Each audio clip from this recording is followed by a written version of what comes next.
नमस्कार, मैं हूं आपके साथ सीमा चौधरी। आप देख रहे हैं चैनल न्यूज, जुनून सच दिखाने का। खबर हरियाणा में आप सभी का स्वागत है। खबरों की ओर रुख करते हैं, जहां भिवानी पहुंचे पूर्व मंत्री जेपी दलाल ने पश्चिम बंगाल चुनाव नतीजों पर बड़ा बयान देते हुए कहा, बंगाल में ममता की हार हुई है। उन्होंने दावा किया, भाजपा बंगाल में विकास और सुशासन स्थापित करेगी। ऑपरेशन सिंदूर के 1 साल पूरे होने पर उन्होंने भारतीय सेना और पीएम मोदी को बधाई दी। वहीं गैस सिलेंडर की बढ़ती कीमतों पर राहुल गांधी के बयान पर प्रतिक्रिया देते हुए पूर्व मंत्री ने इसे वैश्विक संकट का असर भी बताया है। तो ये बड़ी जानकारी आपको देते हरियाणा भिवानी से, जहां ऑपरेशन सिंदूर पर सेना और प्रधानमंत्री मोदी को बधाई देते वो नजर आए। महंगाई को वैश्विक संकट का असर भी बताया गया उनके द्वारा। तो भिवानी पहुंचते हैं पूर्व मंत्री जेपी दलाल, जहां उनके द्वारा ये बयान दिया गया है। पश्चिम बंगाल चुनाव नतीजों पर उनके द्वारा ये बड़ा बयान दिया गया और कहा गया कि बंगाल में ममता के आतंक की हार हुई है। उन्होंने हालांकि यह दावा भी किया है कि बीजेपी अब बंगाल में विकास और सुशासन स्थापित करेगी।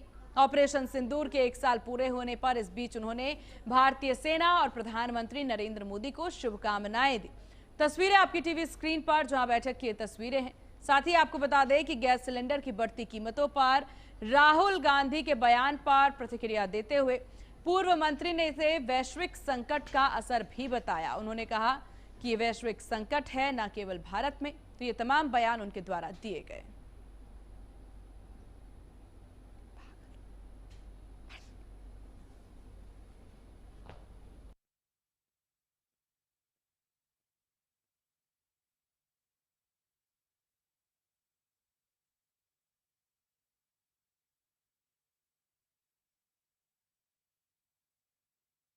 देखिए, पाकिस्तान की जो गतिविधियां थी, जो टेररिस्ट हमारे यहाँ भेजते थे, 1 साल हो गया है, उसमें बहुत कमी आई है।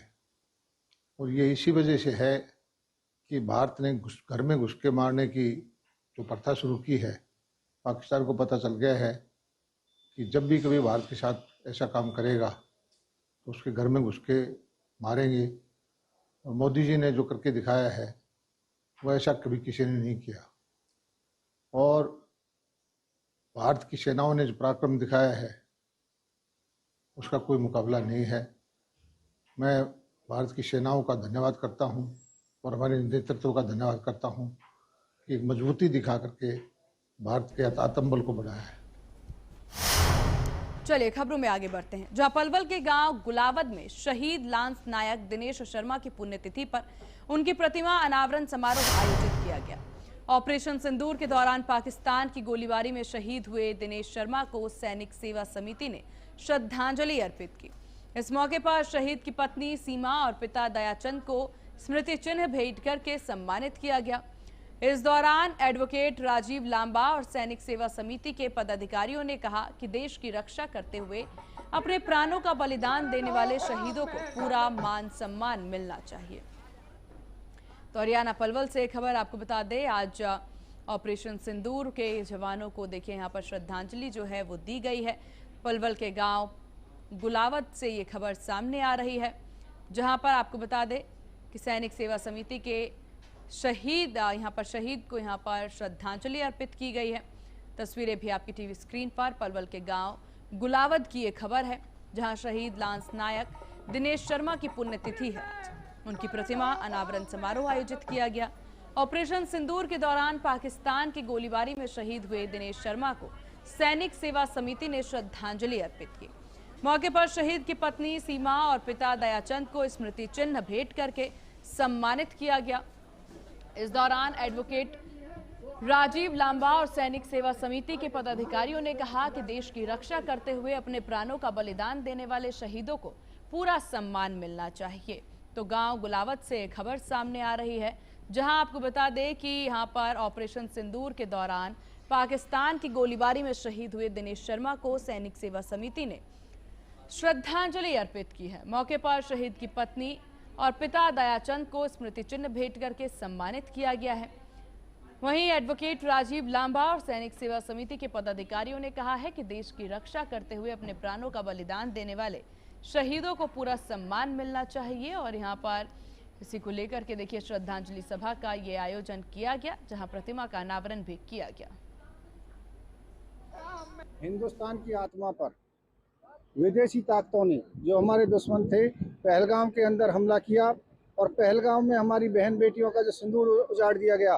भारत की सरकार ने एक सख्त फैसला लेते हुए 7 मई को ही एक ऑपरेशन चलाया जिसका नाम सिंदूर ऑपरेशन था। और सिंदूर ऑपरेशन में जो हवाई अटैक भी हमारी सेना ने किया और नीचे से ग्राउंड ऑपरेशन भी चलाया।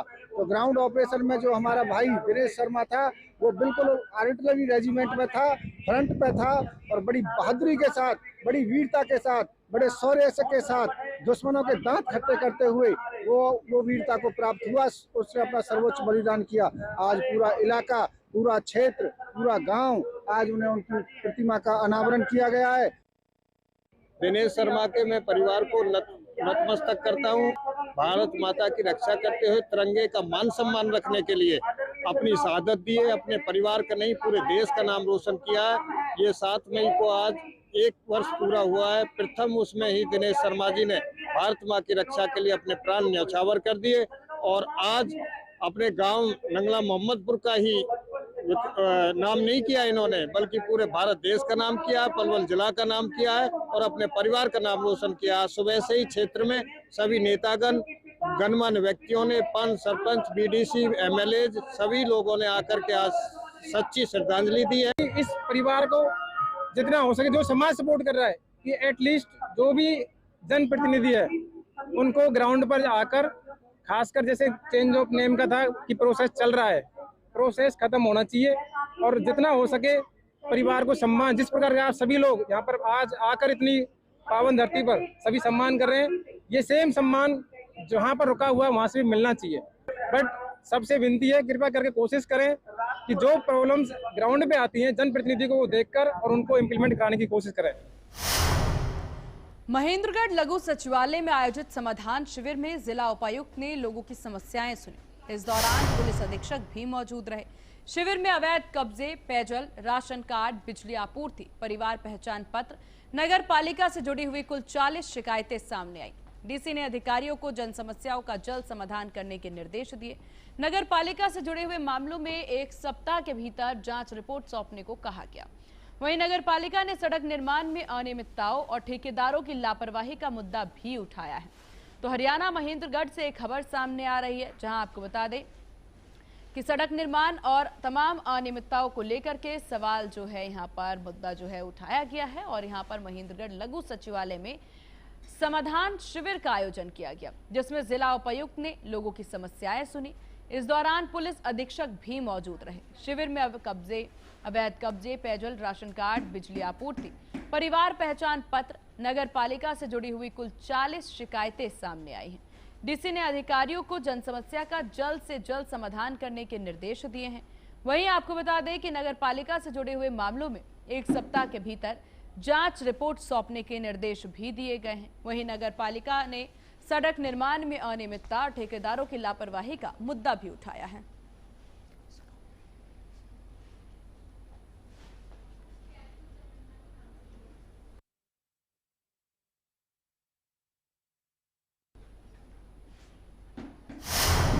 कांग्रेस नेता राहुल गांधी 8 मई को हरियाणा के गुरुग्राम में सद्भाव यात्रा में शामिल होंगे। पूर्व सांसद ब्रजेंद्र सिंह के साथ राहुल गांधी करीब 1.5 से 2 किलोमीटर तक पद यात्रा भी करेंगे। जनसभा को संबोधित भी करेंगे। यह यात्रा 5 अक्टूबर 2025 को नरवाना के दनौदा गांव से शुरू हुई थी। अब तक 83 हलकों को कवर कर चुकी है। कांग्रेस नेताओं का कहना है कि इस यात्रा से कार्यकर्ताओं में नई ऊर्जा आई है। सद्भाव यात्रा को राहुल गांधी की भारत जोड़ो यात्रा की तर्ज पर सामाजिक सौहार्द और भाईचारे का संदेश देने के उद्देश्य से निकाला जा रहा है। 83 हलकों का सफर जो है, ये सद्भाव यात्रा जो है वो तय कर चुकी है। तो ये बड़ी जानकारी आपको दे दे, जहां 8 मई को हरियाणा के गुरुग्राम में सद्भाव यात्रा में वो शामिल भी होंगे। राहुल गांधी गुरुग्राम पहुंचेंगे। साथ ही आपको बता दें कि पूर्व सांसद ब्रजेंद्र सिंह के साथ राहुल गांधी जो हैं वो करीब 1.5 से 2 किलोमीटर तक पदयात्रा करते नजर आएंगे। जनसभा को संबोधित भी करेंगे। यह यात्रा 5 अक्टूबर 2025 को नरवाना के दनौदा गांव से शुरू हुई थी। अब तक 83 हलकों को कवर भी कर चुकी है। कांग्रेस नेताओं का यह भी कहना है कि इस यात्रा से कार्यकर्ताओं में नई ऊर्जा आई है। यानी कुल मिलाकर समझा जा सकता है कि इस बीच हरियाणा में अब कांग्रेस के द्वारा अपनी खोई हुई जमीन तलाशने की पूरी कवायद तेज की जा चुकी है। राहुल गांधी की भारत जोड़ो यात्रा की तर्ज पर ही सामाजिक सौहार्द और भाईचारे का संदेश देने के उद्देश्य से इस यात्रा को निकालने की बात जो है वो कही जा रही है, जिसके लिए पूरी तैयारी कांग्रेस के द्वारा की जा चुकी है। कार्यकर्ताओं में जोश भरने के काम की बात भी कहती कांग्रेस नजर आ रही है। कहा जा रहा है कि इससे कार्यकर्ताओं में का उत्साह जो है वो भी बढ़ेगा और यहां पर हरियाणा में लगातार पूरी तैयारियां की जा रही हैं। साथ ही आपको बता दें, खाटसा चौक पर जनसभा को संबोधित भी करेंगे।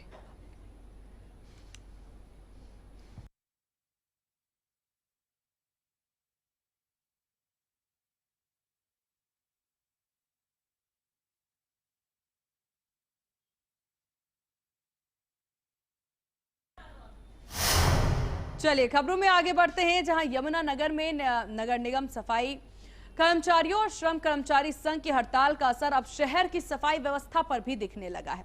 जहां आपको बता दें, शहर के कई इलाकों में कूड़े के ढेर जमा हो गए, जिससे लोगों को बदबू और गंदगी का सामना करना पड़ रहा है। कर्मचारी कच्चे कर्मचारियों को पक्का करने और रेगुलाइजेशन पॉलिसी लागू करने की मांग को लेकर के आंदोलन कर रहे हैं। कर्मचारी नेताओं का आरोप है कि सरकार लगातार सिर्फ आश्वासन दे रही है। उन्होंने चेतावनी दी कि मांगे पूरी नहीं होने तक आंदोलन और भी तेज किया जाएगा। तो यमुनानगर से एक खबर, जहां पर कर्मचारियों के द्वारा जो है प्रदर्शन किया जा रहा है। अपनी मांगों को लेकर के कर्मचारी अडिग नजर आ रहे हैं और उनके द्वारा कहा जा रहा है कि जब तक उनकी मांगे पूरी नहीं होती है आंदोलन और भी तेज किया जाएगा। फिलहाल यहाँ रुकते हैं एक बहुत छोटे से ब्रेक के लिए। ब्रेक के बाद जल्द होंगे हाजिर। देखते रहिए एचएनएन न्यूज़, जुनून सच दिखाने का।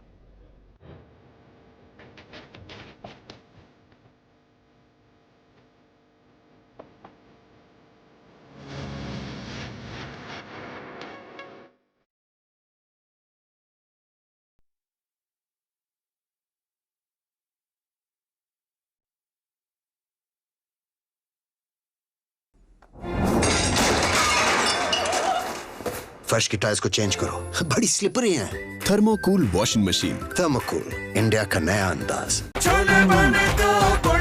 गोल्डी छोले मसाले, जहाँ जाए रिश्ते बनाए। गोल्डी लाए हैं फ्रेश लॉक टेक्नोलॉजी, जो रखे मसालों को हर समय फ्रेश। आइसक्रीम खाओगी? जंगल में आइसक्रीम मिलती है। समर कूल रेफ्रिजरेटर, आप अपनी ड्यूटी निभाओ, ये अपनी ड्यूटी निभाएगा। समर कूल, लाइफ बनाए वंडरफुल। पेट दबा, रोग दबा, सबको पता, फिर तुझको नहीं क्यों पता? पेट दबा, रोग दबा, एक ही जगह।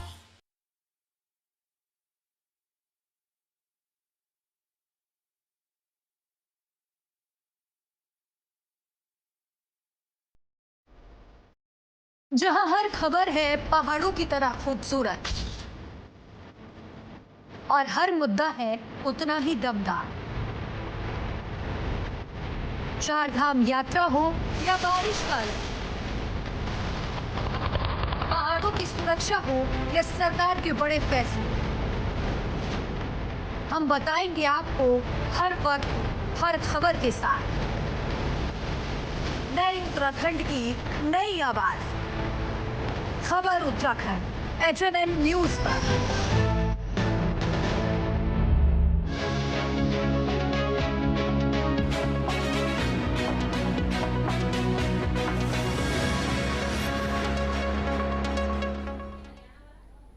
और ब्रेक के बाद एक बार फिर से स्वागत है आपका। आप देख रहे हैं एचएनएन न्यूज़, जुनून सच दिखाने का। खबरों की ओर रुख करते हैं। भिवानी की नई अनाज मंडी में संयुक्त किसान मोर्चा ने मार्केट कमेटी कार्यालय के सामने धरना प्रदर्शन कर किसानों की समस्याओं को लेकर ज्ञापन सौंपा। किसान नेताओं ने सरकार से खरीदे गए गेहूं का शीघ्र भुगतान उठान सुनिश्चित करने की मांग की।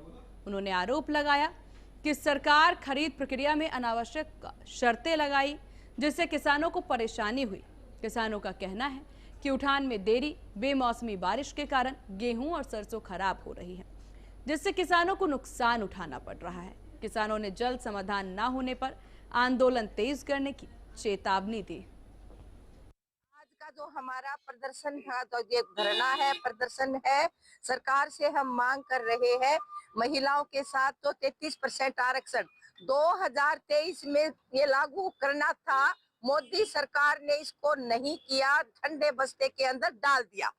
और वो हम ये कह रहे हैं कि अगर महिलाओं के साथ इस तरह का जो खिलवाड़ है ये बर्दाश्त नहीं होगा। 2023 के अंदर जितनी भी लागू थी, जो हमारी शर्तें लागू थी, उसी के हिसाब से इनको मोदी सरकार को करना चाहिए था। एक परिसीमन अलग से लेके आए हैं, ये इसके अंदर डाल दिया 33% आरक्षण के अंदर। इन ये क्या कह रहा है मोदी, हम बताना चाहते हैं मीडिया के माध्यम से। ये कह रहा है कि हम कह रहे हैं कि 543 जो अपनी सीटें हैं उसके अंदर ही हमारे को 33% आरक्षण दो, और मोदी क्या कह रहा है अलग से देंगे, हम 800 को 850 कर देंगे आपकी। और आज का जो हमने ज्ञापन दिया है, अपना आरक्षण जो लागू किया था 2023 में, उसे तुरंत लागू करने के लिए हमने ज्ञापन दिया है। और साथ ही हम ये कहना चाहते हैं कि जो ये जनगणना के साथ जो परिसीमन की जो लेके आए हैं साथ में, उसको हटाया जाए तुरंत, और उसको तुरंत हटाया जाए। इससे हमारे समाज में जो महिला है, पुरुष है, जो उसके ऊपर दबाव बढ़ता है, हर चीज पे बनेगा। और इसमें एक ये भी है जो हमारी इससे एक सीट जो हमारी सीटों पे भी असर होता है, वोटों की गिनती होती है जो उस पे वोटों पे, और उसमें हमारी सीटें घट जाएंगी और उनको जो और वह संख्या बढ़ जाएंगी। इससे हमारा इसमें। और चलिए यहाँ से सीधे लिए चलते हैं आपको उत्तराखंड के पौड़ी गढ़वाल, जहाँ से सीएम योगी आदित्यनाथ क्या कुछ कह रहे हैं, सुनते हैं। ये अवतारों की परंपरा और 10वां अवतार जो अभी आने वाले समय में होगा, वह कल की अवतार होने वाला है। यह भी उत्तर प्रदेश में संभल जिले में होने वाला है। तो ये 10 अवतारों की पूरी मूर्तियां मैं देख रहा था, जो मूर्ति लगी है अभी प्राण प्रतिष्ठा के साथ जुड़ रही है, वे सब मूर्तियां उसमें स्थित है। भगवान विष्णु को हमारी परंपरा में क्या माना गया है? वे सृष्टि के रचयिता है, समग्रता की प्रतीक है, धन धान्य से परिपूर्ण करेंगे,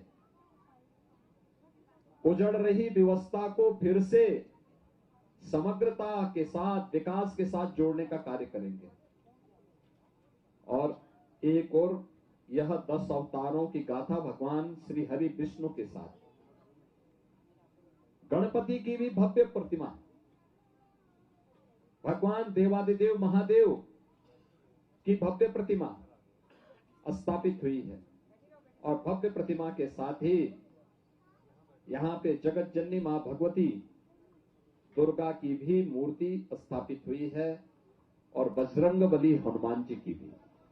मुझे बहुत अच्छा लगा, अच्छा कार्यक्रम चल रहा है।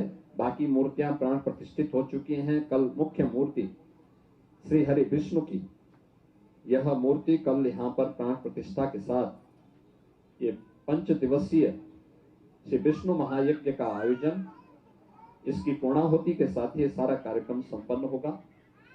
मुझे प्रसन्नता है कि पूरा आईजीएल परिवार, पूरा ग्राम पंचायत, सभी लोग आज इस आयोजन के साथ जुड़े हैं, और उत्तराखंड सरकार का भी सानिध्य आप सबको प्राप्त हो रहा है। ये मेरा सौभाग्य है कि इस पवित्र आयोजन में आपके साथ मुझे भी जुड़ने का अवसर प्राप्त हुआ है।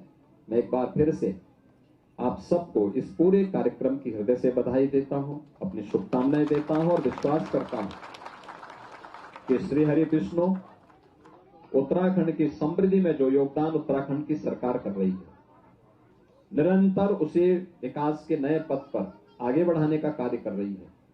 यह विकास की प्रक्रिया निरंतर आगे बढ़ करके उत्तराखंड को देश के समृद्धतम राज्यों की श्रेणी में ला करके खड़ा करने में सफल होगी। आज के इस अवसर पर मैं कल भी मैं प्रातःकालीन सत्र में आपके बीच में रहूंगा, और ये सारा कार्यक्रम होगा। आप लोग शाम तक इसको देखें। यहाँ पे अन्य तमाम कार्यक्रम होंगे। आज यहाँ पे जागर का भी कोई कार्यक्रम रखा है, तो उसको भी सुनना अच्छा है। ये सब लोक गाथाएं, लोक परंपराएं हैं। ईश्वर दैवीय शक्तियों के जागरण का सशक्त माध्यम सब बना है। त्रिवेंद्र जी भी हमारा बहुत अच्छा जागर गाते हैं। हाँ, गवाते हैं ना। अच्छा वो करते हैं, क्योंकि जागर गाथा से जुड़े हुए कुछ लोगों को ये एक बार लेकर के लखनऊ भी आए थे, बहुत अच्छा गाने वाले, और उनकी आवाज में भी उसी प्रकार का एक था। तेज था, तो वह सब आपको यहाँ पे देखने, सुनने, जानने का मिलेगा। मैं एक बार फिर से उत्तराखंड के मुख्यमंत्री जी को और उत्तराखंड सरकार के जो मंत्रीगण आए हैं, सतपाल महाराज जी, अस्वस्थता के बावजूद इस कार्यक्रम में भागीदार बन रहे हैं, डॉक्टर धन सिंह रावत जी, जिनका लगातार इस क्षेत्र में आना जाना रहता है, और आपने देखा होगा कि वह जिस भी राज्य में चुनाव होते हैं वे वहां जरूर पहुंचते हैं, आज हमारे बीच में है। और त्रिवेंद्र जी का तो सानिध्य लगातार इस क्षेत्रवासियों को प्राप्त होता रहा है। मैं इस अवसर पर इन सभी का भी स्वागत करता हूं, आप सबको हृदय से शुभकामनाएं देता हूं और ईश्वर से प्रार्थना करता हूं कि जो यज्ञ यहाँ प्राप्त हो रहा है, इस यज्ञ का फल आप सबको प्राप्त हो। इन्हीं शब्दों के साथ मैं अपनी पार्टी को उपदान देता हूं। धन्यवाद। जय जय श्री राम।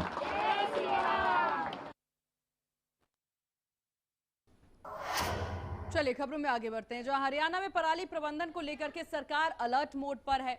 अधिकारियों ने साफ किया है कि पराली जलाने वाले किसानों की सरकारी रिकॉर्ड में रेड एंट्री की जाएगी, जिससे कि उन्हें मिलने वाली सब्सिडी और सरकारी लाभ बंद हो सकते हैं। भिवानी में पॉल्यूशन कंट्रोल बोर्ड और एग्रीकल्चर वेलफेयर एसोसिएशन किसानों को जागरूक करने के लिए अभियान चला रहे हैं। सरकार पराली प्रबंधन के लिए प्रोत्साहन राशि भी दे रही है।